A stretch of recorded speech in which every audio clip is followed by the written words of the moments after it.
Hello, everyone, and welcome to the Nintendo Pipeline Podcast. I'm your host for this week, Mina, and joining me today is Jared, also known as One Up Muffin on the Discord. And I'm CMM1215. Just call me Clay because that's a lot of stupid numbers and letters. it is a lot of stupid numbers and letters. No offense, buddy. I don't think they're stupid. Oh, yeah. You'll never guess what they mean. I mean, you really won't. One day, someone leave your guess in the comments. Yeah, that's a good idea. If you can figure it out, And if you already know, no cheating. Yeah. That's also true. Yeah. So I'm a new voice on the podcast today, right? Yes. So we have you hosting already and debuting at the same time. So, yeah. Never before seen. Everybody welcome Mina or else. Or else. Or else. I'm part of the Discord, of course. Same name on there, Mina. Okay. So I'm here. I'm queer, and I want to talk about Nintendo sales. All right. So, yeah, let's just dig in. So Nintendo had an earnings release this last week or so, on about May 5th, May 6th. And we got a whole bunch of big numbers. Okay, we love big numbers. Yeah, they are very big. Yeah. The numbers, let me tell you, they are going up. I play a lot of Cookie Clicker. I love when the numbers get higher and higher. Oh yeah. If you love Cookie Clicker, I have good news for you. This is Does Nintendo a great episode for you. Does Nintendo play Cookie Clicker to guess or to decide their forecasts? It's possible. Cookie Clicker probably provides a pretty good algorithm for that, right? Yeah. So big stuff happened. I just want to get right into it. Then I'm gonna talk about the biggest number of I guess the number that most people care about is the hardware, right? Yep. So people love to talk about hardware sales. We love to compare our console number sizes. So, the Switch, Nintendo was so this is for the fourth quarter. So this their fiscal year just ended. And if you don't know, if you're not a big nerd like us, their fiscal year runs from April to March. So 3 months offset from the calendar year, right? So their fiscal year just ended. They had their last quarter, January to March, and they were forecasting 2.4 million units for that quarter. They blew past that. They shipped 4.7 million, over 4.7 million units of the Switch in January to March, which is not this is not a holiday quarter, right? This is not a, Right. You don't expect big numbers during... Typically it's a bit of a lull after the holiday. Mm-hmm. Yeah, and they just, they doubled their... I was going to say, that's double. Yeah, crazy, right? Yeah. So they shipped this last fiscal year. They shipped 28.8 million units, which is so far the peak year of the Switch. That is insane. This is the fourth year. This is the fourth year of the system. This is unprecedented. It's not like Animal Crossing. Just wow. No, yeah, I mean, Animal Crossing and the continued success of the evergreens and obviously the pandemic. Which boosted video game sales overall. Yeah. All these things just led to them having a monstrous year. And I want to give a little context for that 28 million number real quick. Because we were like, oh, that sounds like a big number. But what does that mean? Right? For context, the PlayStation 4, which is a very successful system, right? I don't want to, that is a very successful system. Yeah. The peak year of the PlayStation 4 was 20 million. Wow. Yeah. So this just eclipses that, right? This is just way past that. Yeah. It's unfathomable how well the system is doing. Do we happen to have a breakdown on standard Switch units versus Switch Lite? I'm kind of curious. Yes, we do actually. So funnily, and I kind of mused this to myself, but the Switch alone, without the Lite, sold more than 20 million. It was 21 million, just for the regular Switch. Right. And then and then another 8. It was like 20.32 million for the regular Switch, and then it was 8.5 million for the Switch Lite. Damn. Yeah. Both of them were a 37% increase from the previous fiscal year, right? Yep. And let's think about that previous fiscal year, which I think a lot of people at the time assumed, okay, this is going to be the peak year, right? Yeah. Because that was the fiscal year you launched Mario Maker. That was the fiscal year you launched a new generation of Pokemon. I mean, Animal Crossing technically came out in that fiscal year, right? Right. That's true. It came out at the very end of it. Very end of it, but still, right? And so a lot of people had assumed at the time that would be the peak year, and that was 21 million, and 21 million again, more than the PlayStation 4 had ever done, which is a very successful system. So for this to do 37% more than that is nuts, just nuts. Yeah, it's again, incredibly unprecedented, and also worth mentioning, not a single price cut at this stage. Yeah, same price Which always. is also unprecedented. Very few deals. It Maybe they'll throw like $2.99. Mario Kart in there once in a while, or like Fortnite V-Bucks. There are some like special SKUs and value bundles, but not an actual price cut. Yeah, I mean, like they bundle Mario Kart on Black Friday for 3 days, if that. And that's it. You know, that's it. That is as far as you go when it comes to special pricing for the Nintendo Switch. It still goes for $2.99. And I've noticed every Black Friday those Mario Kart bundles literally it's lucky to make it through the weekend. Honestly, they usually sell it in that day. But otherwise, you're just buying $2.99 the system alone. And these games, we'll talk about software sales in a bit, have for the most part also stayed at $60, right? Yeah. And that's what's fascinating is that this is I mean, if you look at the peak year of literally, and I do mean literally, every single other system in their lifespan, their peak year comes from a price cut on the hardware, you know? So truly, this is just like never before seen, you know? Yeah, it definitely makes you wonder if at some point during the life cycle, I mean, inevitably you will at some point see a price cut, whether it's, sooner or later, but at the point that there is a price cut and even more major software out there, what that will cause. Like, I guess if next year, like, we go down from 28 million back to, like, 20 million, maybe that's when they get the sale. Maybe that's when they want to, like, boost. But, like, still, that's a... Yeah, I mean, I see no reason... to be clear, I see no reason for there to be a price cut at all. There isn't. Oh, no, like, But- the way momentum is going, it's just not necessary yet, right? And if you're budget friendly, you can get the Switch Lite. Like, that's an option, too. The way people talk about price cuts is very strange to me, and I think it's because obviously people are used to them, right? Like they happen a lot, and the whole point of a price cut is, you're not price cutting your product for charity. Like it's not like a certain amount of time has passed, so I guess it's time to give this a price cut. It's always it's things are slowing down. There needs to be a boost. Price cut along a key software title, or even just by itself, can cause a short-term boost. But Nintendo can get that boost from re-releasing 3 Mario ROMs. Yeah, those 3 Mario ROMs sold 9 million copies, right? So it's like, oh boy, man. Yeah. The Switch, both in hardware and software, is just truly like Nintendo. We've never seen them like this, right? Like we love talking about the Wii and DS years, and yes, Wii and DS hardware combined is this insane number. Yeah. Right? A, that's never a fair comparison.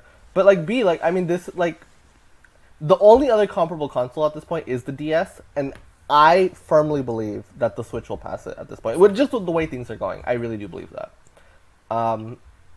Because it's not slowing down, right?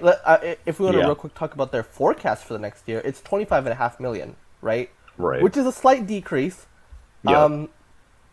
But still is a ridiculous number, 25.5 million. And also, in my opinion, is conservative. Yeah. Right? I think a lot of people feel it's conservative. Right. If you look at the momentum going into this calendar year, 2021, right? Yeah. There's no indication that things are slowing down. There's absolutely no indication that things are slowing down, right? hardware sales are staying at a consistent level from last year, which were bonkers, Yep. right?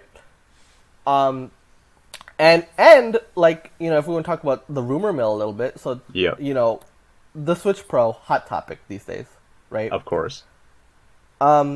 That is going to be a great way to keep momentum, but I would argue it doesn't even need that with the way things are going. I think it'll be great to boost the sales, right? Yeah. But inarguably, the way things are going, like this holiday, it doesn't even need a Switch Pro with the I think the biggest and- reason for a go on. Switch Pro is not the hardware sales, but I think it's the increase of potential third-party sales. Oh, sure, yeah. If more you know, third parties can release on there easily, then those sales can go up and up and up. right, and it's a good way to, you know, like, you know, people who like us who already own a Switch will probably buy that system, that upgraded Yep. system. Day Yeah, one, there'll definitely be plenty of double dips, and you There's know, going to be a small group that has held out waiting for. Yeah, I hear random people being like, "Okay, I'm waiting. I'm still waiting." Yeah, waiting for that. I say small because yeah, I mean, again, clearly people are not waiting, right? If you look at yeah. if you look at the way the it's- thing is selling, yeah. Yeah. But the reason I brought up the rumors is the other half of that rumor that I think gets under discussed is Mochizuki, the guy who put out who's put out the most concrete details about the Switch Pro, right? Yep. And is one of the most trusted like guy when it comes to Nintendo. Like, I mean, he's a Bloomberg journalist. He's a legit journalist. You just right? say Bloomberg and yeah. And the other part of that he keeps stressing when he talks about the Switch Pro is that they are planning a strong software lineup this year, Yes. right?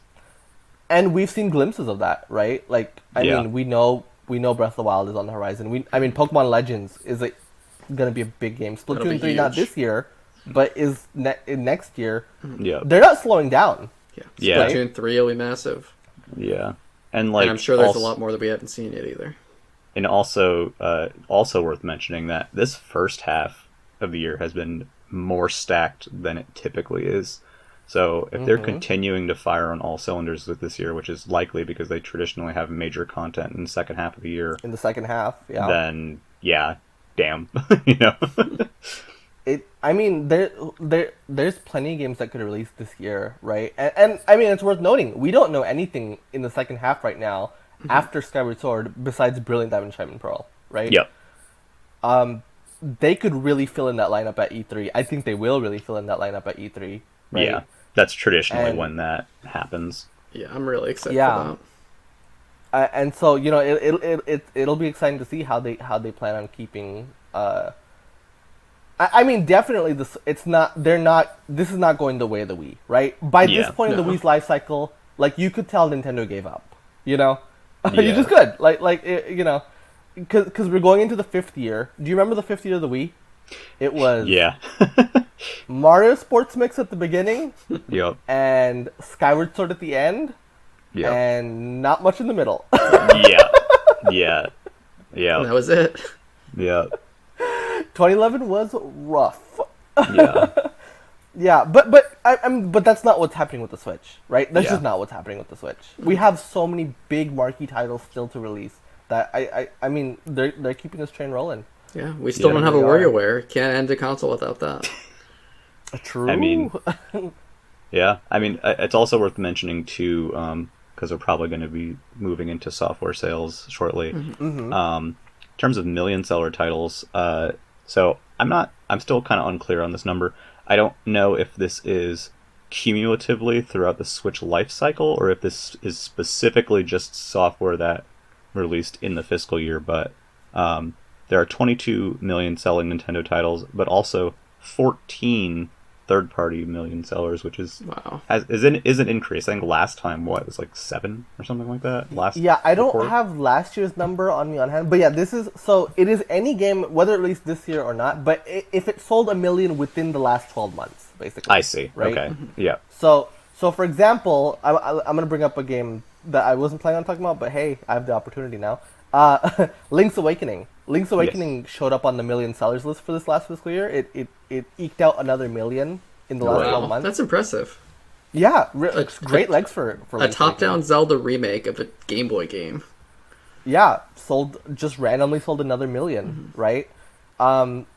super cool that happened, and so that's part of the 22. That's part of the what is it? What was it? 34 total. 36 total. 30, yeah. Yep. And then 22 first party, right? Yep. Yeah. So it was part of that 22 first party. So yeah, that means so 22, by the way. That's again, these are games that sold 1 million just in the last 12 months. Wow. Right. Right. Yeah. Not stuff that released in the past 12 months. Just stuff that sold 1 million in the past 12 months. For a single publisher to have 22 separate games that at least sold 1 million copies in a 12-month period. Yeah, it's insane. Is unimaginable. Yeah. No one can match that. No one can match that, right? There's no publisher on earth that can match that kind of performance. Not even close. Yeah, absolutely. It's completely wild. And then, hey, third-party games are doing great too. 14 separate games sold at least 1 million copies in the last 12 months, right? Yep. That's pretty healthy, especially for Nintendo systems that get the flack of, third parties don't do great. I think it's clear why Switch continues to get all sorts of third-party content, right? Things are doing well on the platform, just undeniably, you know? Yeah. Yeah. Even anecdotally, people just buy so many more games of the Switch than they did on, let's say, the Wii. For sure. For sure, right? Like you can tell that, like, I think the Switch is just a console that really encourages you to buy more and more and more games, right? Yeah. Because people like using the system. It resonates with every audience, too. It does. It is a system that just fits with your lifestyle, no matter how you want to play it, right? Yeah, and there's also, it's worth mentioning, too, that on top of how it's intrinsically built to fit into your lifestyle, there are also a ton of third-party accessory manufacturers who create products that make it fit even better in people's lifestyles. So I'm kind of curious about at least a little bit of some of that impact as well. Oh sure, yeah. I definitely like with all the accessories that it has, and credit to the software too, right? They are releasing games that are some of the best ever, right? Like they just must-have games. Yeah, quality has been very good. Can we point out how Nintendo can release a collection of 50 public domain board games for the most part, and it sells over 3 million? Over 3 million copies, yeah. I forget, I think, what was it, this past, I don't know if it was, I can't remember the window, but Clubhouse moved another, 500,000 since last we saw. Since last quarter. Which is fantastic. I love Clubhouse, but it's like chess, it's a great collection. Yeah, it's so well polished, it's so well made, but it is funny. It is 50 public domain games, right? Yeah, half a million in the last quarter by itself. Crazy, just crazy numbers. Makes sense, especially as a holiday purchase for families. That's an easy and a budget title technically. Oh right? yeah. It's $40. Great price. It's cheaper than most first party games, right? Yep. Yeah, definitely. Without a doubt. So I want to talk about the big hits. Yes. So, first of all, in the last year, we were seeing that the best seller every quarter was Animal Crossing. Yep. For the first time since release, this is not true. So last quarter, the best seller was Mario Kart 8 Deluxe. The king is back. Back on top. Yep. I had the slightest... Look, I love Mario Kart, but I had the slightest glimmer of hope that Animal Crossing was going to pass Mario Kart. You just can't beat Mario Kart, though. It's a fantastic Mario Kart. Yeah. Oh, yeah. It was fantastic on the Wii U, and it's even better now. It's even better now, and it's the go-to game, right? It really is. When you pick up a Switch, that's the game you pick up, undeniably. Yeah. And, it's worth mentioning, too, real quick, while we're on the Mario Kart subject. We're at, in terms of total units, Mario Kart obviously is the king right now at 35.39 million units. Just comparing the Switch SKU to the Wii version of Mario Kart Wii, it is extremely close to overtaking that. Mario Kart Wii is at 37.38 million units. Wow. It will pass it by September, maybe by June, honestly. Maybe by June, Yeah. Yeah, I didn't think Mario Kart Wii could be beaten by another Mario Kart. I was going to ask, just 2 years ago, was it even thinkable that Mario Kart Wii could ever be surpassed? Absolutely not, right? Yeah, we knew that Deluxe obviously was doing extremely well, but certainly probably underestimated it on some level. I mean, because at first when it came out, there was a lot of like, oh, well, is it... Because it's not a new game, like, does that hamper its sales? The answer is no. Yeah, like, the answer is no. Nobody cared. No, nobody knows. It's Mario Most Kart. people don't even know it's a Wii U game. Right. Yeah. It's because it's just Mario Kart, man. Like, it's just Mario Kart. Another example of that is our newest member, well, one of our newest members of the 10 million club, which is New Super Mario Bros. U Deluxe. Yes. That 10.44 million, I believe that means it is outperformed the Wii version. Oh yeah, I almost doubled the Wii U version. Wow. By a significant margin. So, and it's on track to beat New Super Mario Bros. 2 on the 3DS, which is at about like 13 something, right? Could it beat New Super Mario Bros. Wii or no? No, that's that one is just a while. That is an untouchable game for. Yeah, that's a 30 mil right there. Wow. Yeah. Yeah, it would have had to launch with a new one. But New Super Mario Bros. U Deluxe is doing fantastic, right? Like, it joined the 10 million club. One real quick note about Mario Kart, though. Again, it sold 10 million copies just in the last year. Yeah, that is its best year so far. Yeah. This is of the 28 million people that got it, more than a third of them bought Mario Kart. Yeah, so 35 million people own Mario Kart 8 Deluxe. 10 million of the 35 was just in the last year. Is that crazy? Yeah. Yeah, that's absolutely wild. Most games would be happy to sell 10 million lifetime. I think every game would be happy to sell 10 million lifetime. And then Mario Kart is selling 10 million in its 4th year, just alone, right? Yeah. Ridiculous. And the other game that joined the 10 million club, though, by the way. Yes. Ring Fit Adventure. Oh, I'm so excited. This is probably the most interesting because it is a plastic like accessory game. It is a more casual game, and it is a new IP. And worth noting also, it is essentially a docked only game, right? So Switch laters can't play this. Yeah, so you're cutting yourself off to the light audience entirely. It doesn't matter. Yeah, right? Doesn't matter. Yeah, 10 million copies. That game is fantastic, and I think it is a really strong showing for the power of their like unique experiences. And it's just one of those things that's very well developed inside and out, and I'm just very happy that it's done as well as it has, because it is legitimately fantastic. I really want it. Nintendo does amazing exercise stuff. Other companies have tried, but nothing comes close to Wii Fit and Ring Fit. So in terms of quality and polish and fun too. I played it for like 4 months straight last year, and first of all I had a blast. It did this great thing of like it really instills in you this. It has this halo effect almost of like, yeah, you're exercising, and that does a lot in of itself, but it makes you just more mindful of everything else too, right? Yeah. You're like, oh, okay, like I just want to live a healthier lifestyle, you know? Yeah. And I actually lost a decent chunk of weight just playing Ring Fit, you know? Yeah. Great game. Awesome. I think it's fun. It's just a fun, engaging game. As a video game, I like it. You know? Yeah, it definitely is the best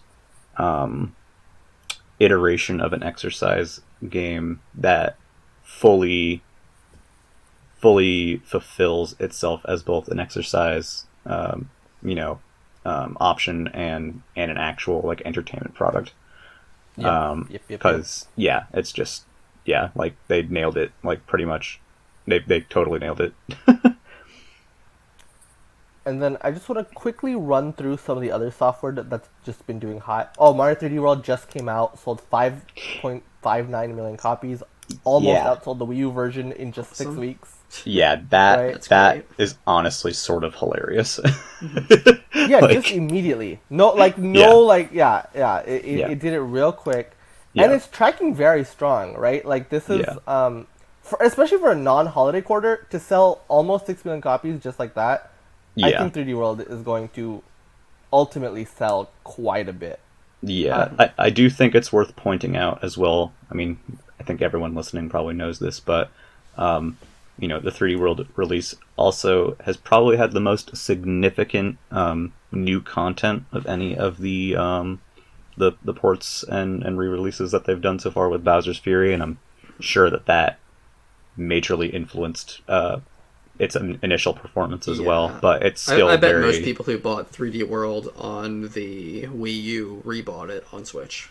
Yeah, it's definitely got the extra content to push it, and I mean they obviously went back into the original game and adding online functionality and stuff like that has been great. But yeah, just the extra that they put into that re-release definitely I think helps explain some of its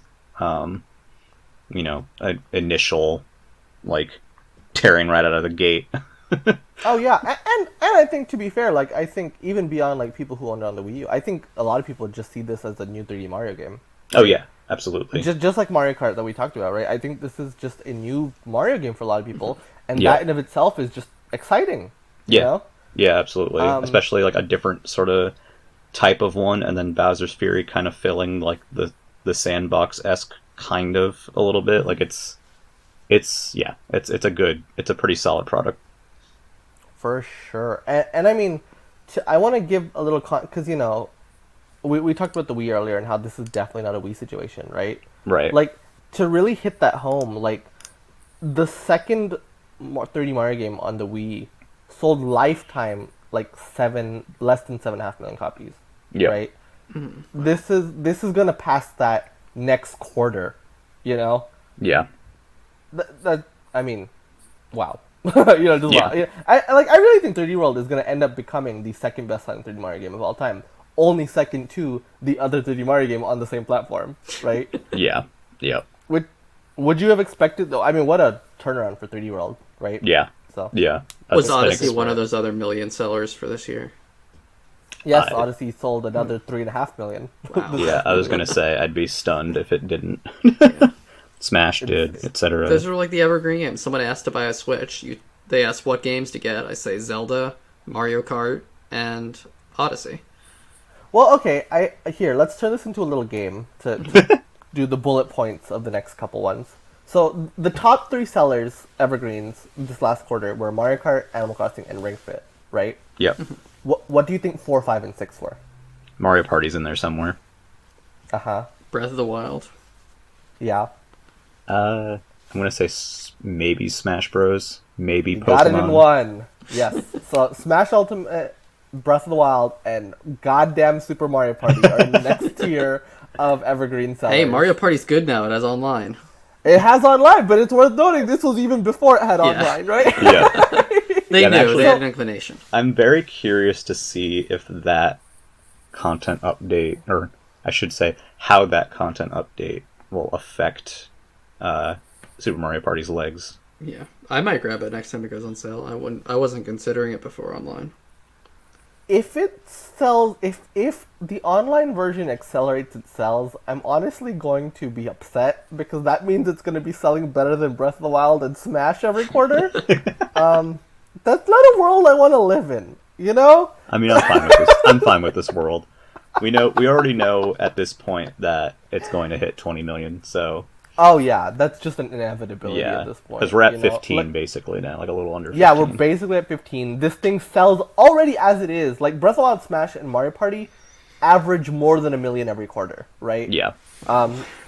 It's gonna hit 20 million without a doubt. Just without a doubt, you know. Yeah. Yeah, great. And then just to close this off, other games that just keep doing really, really well. Yes. Pokemon Sword and Shield. Yeah. Sold 3.73 last fiscal year. Yeah. No Pokemon game in its second year does that kind of numbers. You know? Yeah. And it is also worth mentioning too, in respect to Pokemon Sword and Shield, and the DLC, they did put out that release, I believe, at the end of last year, which is the Pokemon Sword and Pokemon Shield versions with the DLC included as well, which is a great option. 1, 2. You're not getting a discount on that, so you are paying the full amount. It's so $90. Yeah, it's a $90 SKU that probably contributed a decent amount of this, 3.73 million number. I could imagine a Smash Ultimate like complete pack once that's all done. Be another big sales boost. I think that's another conversation, but I have doubts about that one. Just I'm not expecting complete editions, honestly. Outside of maybe like Breath of the Wild, you know. Yeah. Even then, I'm kind of like. And even then, yeah. Because they just don't need to. But Sword and Shield, it's worth noting, like at the rate it's going, it will pass Gold and Silver. You know, it will become the second best-selling Pokemon game of all time. What is do you happen to know the numbers for Gold and Silver offhand, or a rough? I do. Estimate? I have it right in front of me. So Pokemon Gold and Silver lifetime is 23.73. Oh so God, yeah, that's easy. It's gonna pass it this year. Yeah, this year. It's gonna pass it this year. This year, done. Yeah. And I think it's worth noting with Sword and Shield. Let's talk about Pokemon real quick. I don't see. Because, tradition on the 3DS, when Omega Ruby Alpha Sapphire came out, X and Y fell off a cliff. Right. But I think that's because those games looked they were the same engine, they looked the same. Yeah. I don't think that Brilliant Diamond Shining Pearl or Legends will really slow down Sword and Shield any. Yeah, I agree. I really think that each Pokemon game on the Switch is just offering something different. Yeah, they're all very differentiated releases, and they don't appear to be cannibalizing one another. And Let's Go is still selling well, right? Yep. Let's Go Pikachu, Let's Go Eevee sold another 1 million in the last year, in its third year. Wow. Yeah. Let's Go Pikachu. That's a game that you would have thought for sure, once Sword and Shield came out, would have fallen off a cliff, right? Yeah. Nope. That game is still selling. So, yeah, I think every Pokemon game on the Switch is doing a really great job of not cannibalizing each other, which is really cool to see. Pikmin 3 Deluxe is another title that, leg-wise, who knows, but it is the highest-selling game in its series now. So yes, the first Pikmin to sell more than 2 million. Nice. Yeah. Congrats, Pikmin. And I'm sorry. Oh wait, never mind. I read that wrong. Oh, go on. And hey, Splatoon 2, people say no one buys it anymore. That sold another 2 million copies last year. You know? So, Yeah. The online's always active for that game. Oh, yeah. Even Mario Maker 2 managed to move over 1.5 million.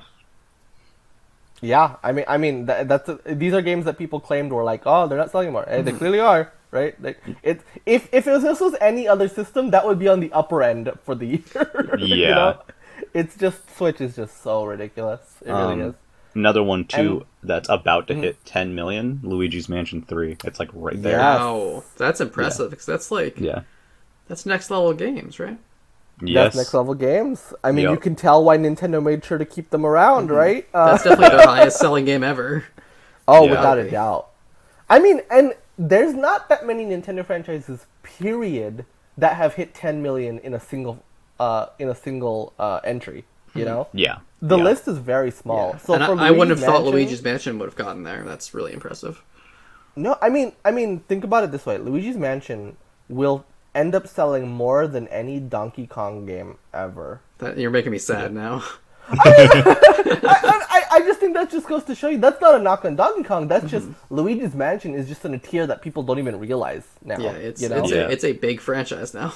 A lot of people underestimate that. I'd also like to point out one of my personal favorites of last year, Hyrule Warriors Age of Calamity, 3 million, is doing very well, especially for a Musou title. I believe, I could be wrong, I believe it's one of the higher performing Musou titles. Not just, forget Musou. It is Koei Tecmo's best-selling game of all time. Wow. Damn. That Breath of the Wild name went a long way. Yeah. See, I was thinking... not just Warriors, not just Musou, right? Like, yeah. everything Koei Tecmo has ever put out, this is the best-selling game they've ever put out. So I gotta ask then, I don't know if you happen to know this, because this is kind of off the path a little bit, but Persona 5 Scramble? Persona 5, I forget.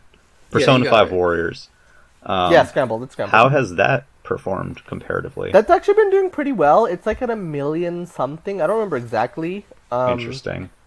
It's Strikers. My bad. Yeah, Strikers. I kind of expected a little bit more from that. I'm not gonna lie. Well, I would say, because remember that the original Persona 5 only sold about 4 million. I say only, but that's great. Right? I mean, yeah. So, having that retention, like $1 million for a spin-off from of a 4 million game, that's really good. You know, impressive. That is really good. Anyway, if I remember correctly, Hyrule Warriors 1 didn't sell that well. Like, no, like it barely sold $1 million on the Wii U, which I mean, I guess for a Wii U game that was pretty good. Yeah. And then finally, the Switch version never hit $1 million. Maybe it did by now. We don't know. But yeah, that's definitely.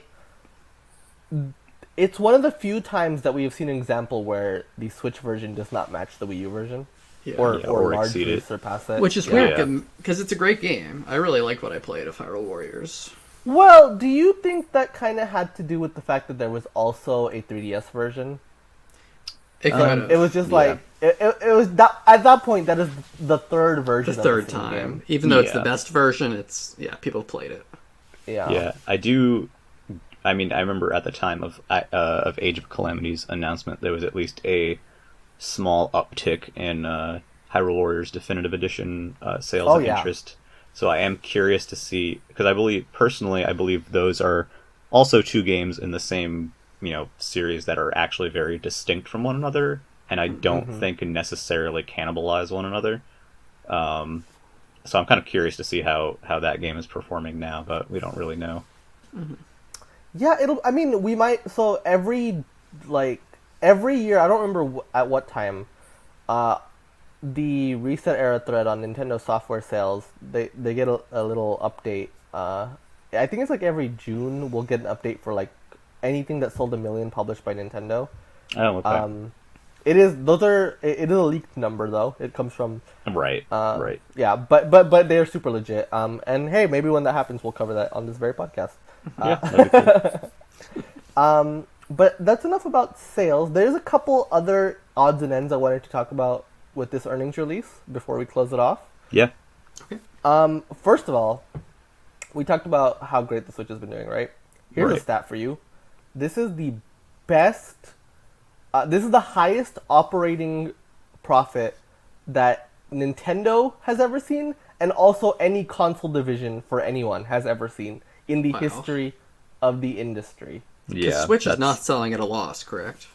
No, not at all. Quite frankly, it's probably selling for a pretty hefty profit. Yeah, especially at this stage. Yeah. Oh yeah, 4 years later. Yeah. But think about that. That is more profit than anything that I mean, think of the height of the Wii and the DS, right? Yeah. Think of PlayStation, how big that business is, especially with third-party games. It is higher than any of those years ever. Yeah. That's bonkers. Yeah, insane. Yeah, Nintendo is just proving this generation that the standard model of video games is still working great. Oh yeah, and like I think it's worth noting because most companies right now are making huge profits because of microtransactions. Right. Most of this does not come from that. Yeah. Also really impressive. This is mostly like full on software sales. Or if it is downloadable stuff, it's expansion passes, which are just a one-off purchase, right? Yeah, this does not come from paid currencies. Animal Crossing didn't have any microtransactions. Not one. I want to say, correct me if I'm wrong, but I want to say nothing they've published that isn't free to play has microtransactions. I could be wrong. I don't think so. Yeah, recall anything. Yeah. Anything that they published at retail for like $1 amount doesn't have and that that's pretty crazy that's for really awesome. The industry today, right? Yep. Yeah, so Nintendo, they're killing it. And then one last thing, we got one little bit of news. So Chris Melandrini, I don't know how to say his last name, honestly. Illumination guy. We'll go with Illumination. Yeah. So he is pretty high up in Illumination. I think I don't remember what his role in Illumination is. I think he might be CEO.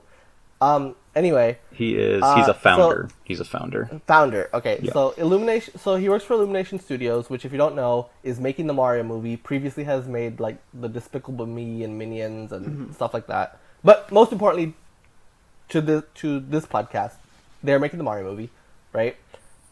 He is coming in as an outside director. He's going to be on the board of directors for Nintendo. And I just kind of wanted to talk about that real quick because I think this is a pretty big sign of confidence in the Mario movie, at least to what they're expecting. Yeah, definitely. I cannot imagine the Mario movie doing badly. Yeah.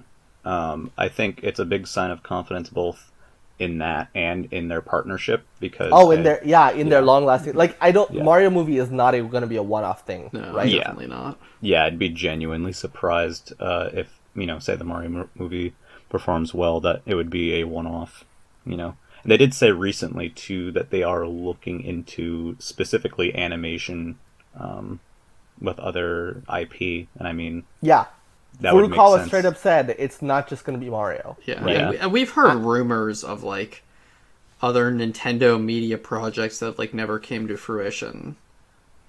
So it's cool to see one that's finally happening.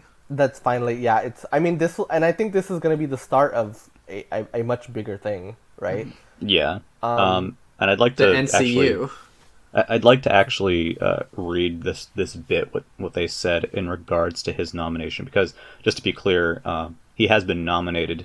He does have to be approved, which I believe, I don't recall when that is. It'll happen in July in the general board of directors shareholder meeting or whatever the hell it's called in July. Right. But specifically, what it says is, we would like to nominate him as a new outside director with the expectation that he will appropriately supervise our company's management from an objective perspective while providing valuable advice to our organization based on his broad experience and insight gained as a leader in the field of entertainment. They see him as a major force. Is there any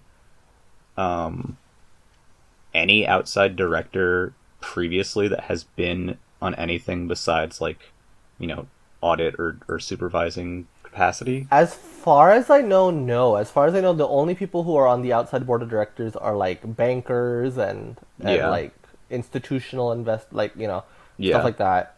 This is definitely a big step. Like to have Nintendo have someone from another company, right? Yeah. Join their board of directors. That's a big deal. Yeah. And I see this as a big intertwining with the theme park as well. Yes. And those being big factors. We should probably touch on the IP expansion stuff briefly as well, in general. Well, arguably we could do a whole episode on that. But... We probably could. But in terms of financial impact, so Super Nintendo World opened. That's a thing. And then mobile-wise, there is that Pikmin app coming, and then their existing mobile stuff is kind of continuing. Not their most successful sector, but it's still chugging along. Yeah. I'm curious to see what they are thinking in terms of additional IP expansion and how that will actually impact them, and how, more importantly, how it'll impact the actual gaming business, because that's the goal. Yeah, that is definitely the goal. I mean, mobile is a very funny thing with Nintendo, because for years it was like they should go mobile, and now, we can be honest, it's underperformed. Yeah. Right? Oh yeah. I think it's done a decent job of IP synergy, but it's not making the kind of money that they were hoping for, right? Yeah.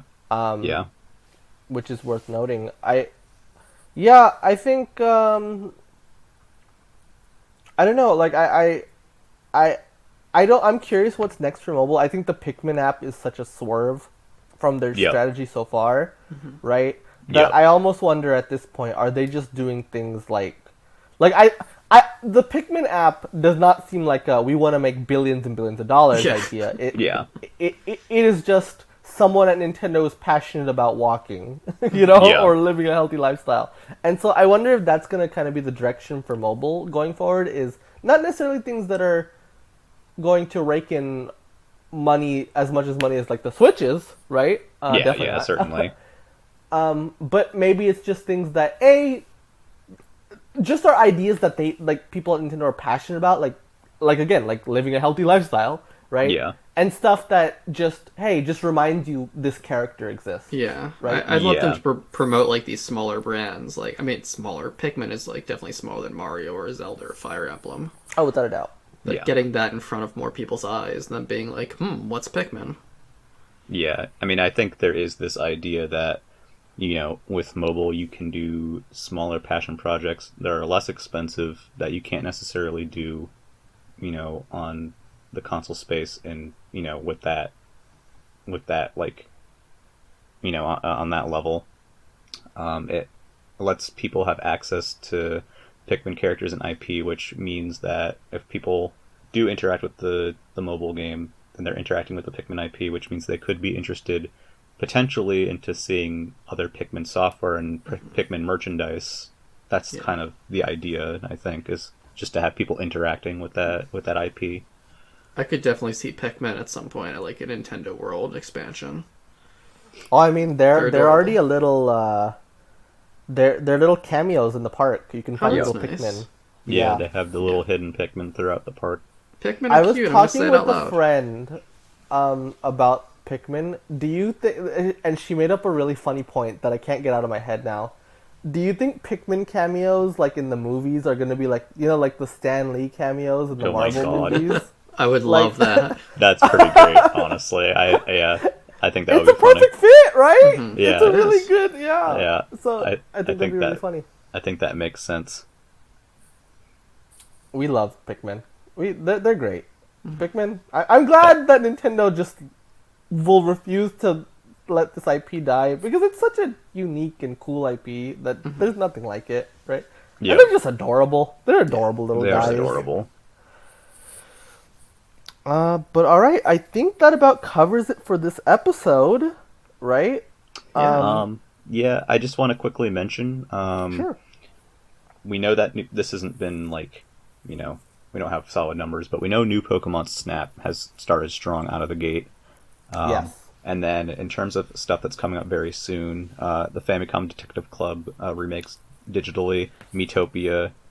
Game Builder Garage was announced recently. Mario Golf Super Rush, Skyward Sword HD. That's just stuff that's in the next month, basically. The next month and a half, literally, like million sellers ahead. Yeah. Yeah. And we don't really know too much about the second half of this year outside of Pokemon.